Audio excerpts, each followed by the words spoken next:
Aye, Real Madrid are dickheads, bro. Now, if you're a La Liga fan, things are about to get very, very messy. On the news, on social media, in the papers, because the two biggest, fiercest clubs in Spain, two of the biggest clubs in the world, are going at each other like we've never seen football clubs go at each other before. After investigations into Barcelona's activity surrounding referees in the early thousands and supposed payments to members of refereeing boards from the Catalan-based club, Joan Laporta came out in an interview and dropped the bomb that Real Madrid have been doing the same back in that time and even pay off referees now. To which Real Madrid took things personally, releasing a 4-minute video on why Barcelona are the so-called regime club of Spain. But are the claims from Real Madrid or Barcelona factual, and where the heck do the two La Liga giants go from here?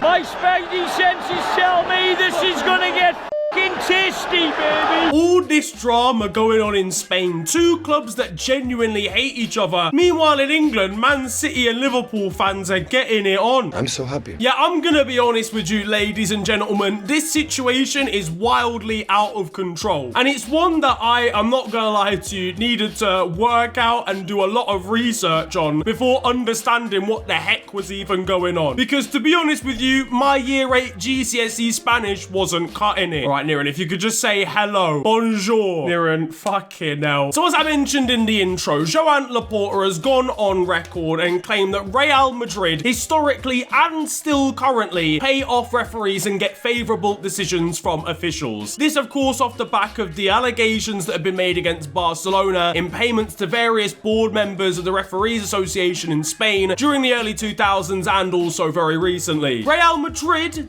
were not too pleased about that. Florentino Perez couldn't believe what club this was coming from.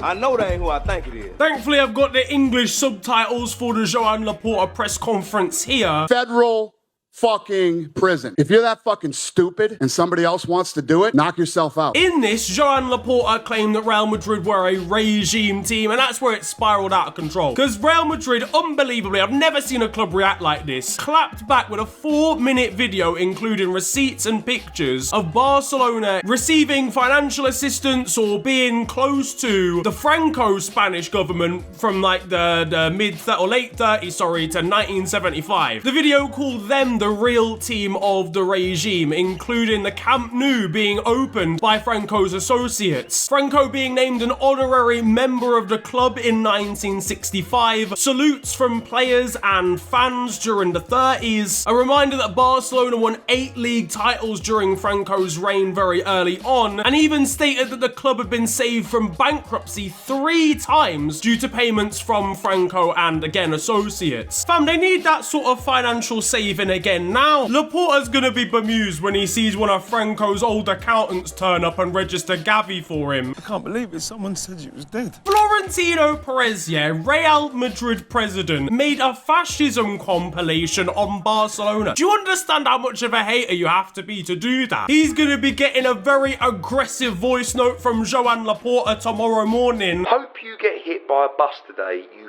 fucking wanker. Forget about words, mate. These lot are gonna be scrapping in the car park for the next El Clasico. And as I said, this could genuinely just spiral out of control so massively here. We've got two clubs that are saying some very, very derogatory things about each other. Borderline slanderous. I mean, if you're one of Laporta or Perez in this situation, you have absolutely got to come with the receipts, the documents, let alone all the historical stuff, which we will come on to, and the legitimacy of all that in a second. For myself in this situation though, I'm getting the popcorn out and watching this beef unfold from a distance. And if you're the players, how are you even reacting to all of this kicking off? Karim Benzema's gonna have to crunch the numbers and work out who he needs to blackmail next. Fede Valverde's in a car park waiting for Laporta as we speak. Ronald Araujo loves a scrap. I can't wait to see him Batista bomb Florentino Perez. Meanwhile, Vinny Jr., he's just blissfully unaware, vibing out in a hotel room somewhere. Listen, look, if this ends up going to some sort of judicial proceedings, if this ends up in court, Carlo Ancelotti, the perfect witness. He was probably there when all of this kicked off. The man was 47 back in the 30s. Carlo, what can you shed light on in regards to this situation?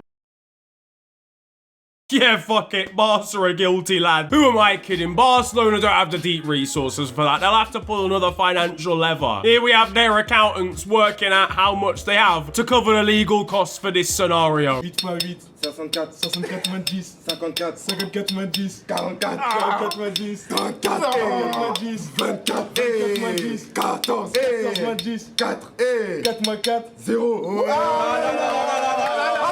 Though Florentino a little bit distracted at the moment, obviously with Real Madrid's commitments in the Champions League, facing off against Chelsea in the quarterfinals, beating them 2-0 on the night at Stamford Bridge. Before the game, and Todd Boehly apparently gave a gift to the Real Madrid president. All I'm saying is, if it says built in Barcelona on the bottom, then Florentino, don't open it. If I'm Todd, I'm using that time wisely, asking how he can buy all the referees in the Prem, because buying all the players ain't working for him. Speaking of buying players, and apparently Real Madrid are interested in 4 Chelsea players, including Ruben Loftus-Cheek. Yeah, nah, Florentino Perez's tap. Can you imagine Ruben and Conor Gallagher rocking up to the Bernabeu? Welcome back to another video. Here with Ed, Muscle Works Gym, big push day. Been travelling all day, weather's a bit dead today, but we're still going to smash it. As I mentioned, Barcelona and Real Madrid are 2 clubs that fundamentally despise each other. There's serious hatred. I mean, think back to the Figo signing, where he deserted Barcelona to go to the Galacticos movement, was having pigs' heads thrown at him, people trying to attack him off the team bus. It was crazy, crazy stuff. But is this rhetoric from Real Madrid too? Are Barcelona really the real regime club? Well, I'll be honest, lads, was I around in 1930? No, I wasn't. I wasn't there for that part. So my knowledge of what went on during the Franco administration, during that dictatorship period of Spanish history, it's not going to be 100% accurate. But from the stuff that I've read and the stuff that I know, there are some conflicting arguments to all of this. Now, if you don't know already, President Franco was, yeah, I mean, he was an authoritarian that basically spearheaded the Spanish Civil War during the 30s and then led a regime all the way through to 1975. He had a lot of fascist tendencies, which is why Real Madrid are claiming all of these hand gestures and whatever. But one thing you've got to know about Franco as a president of the country is he was very anti-regional. Yeah, so you know in Spain you've got like Catalonia, for example, you've got the Basque region where Athletic Club play, places like Andalusia, areas where there has been general talk of independence within the country and moving away and breaking away from Spain. He was very anti these regions, and obviously Barcelona are a Catalan side. Catalans were bombed during the 30s and 40s. Clubs were forced to change their name to the Spanish version rather than the language they spoke themselves, including Barcelona, including Athletic Club. Something called White Terror was used by Franco and his associates during the time, and it meant that you couldn't speak Catalan if you were in the area, and it basically removed a lot of the culture from Barcelona Football Club because they were seen as a kind of signpost for the culture. They even lost a famous El Clasico 11-0 during this era because supposedly they were forced into giving up the match and coerced into it at the risk of potential violence against them if they weren't to lose the game. And perhaps the maddest part of all of this story was that club president Josep Sunyol was even executed during this era, okay? These are not things that would happen to a club where the regime of the country looks upon them favorably. I get it. I hear the stuff that's in the Real Madrid video. There are things like him becoming an honorary member of the club in the 60s. There is stuff like the hand gestures. Real Madrid themselves also suffered during the World War, with several of their players being detained, exiled, even killed during World War II. They completely ransacked the club as a whole. They went without trophies for a long spell in the 1950s. Overall, all of this, you've got to remember that Franco, at the end of the day, whilst the dictator, was still a politician. And again, I wasn't about in the 60s, all right? So please do feel free to correct me if I'm wrong. But all politicians work in similar ways, right? You know, if you feel like doing something will earn you the power and respect of a certain region to keep everyone under your spell, then you'll do it.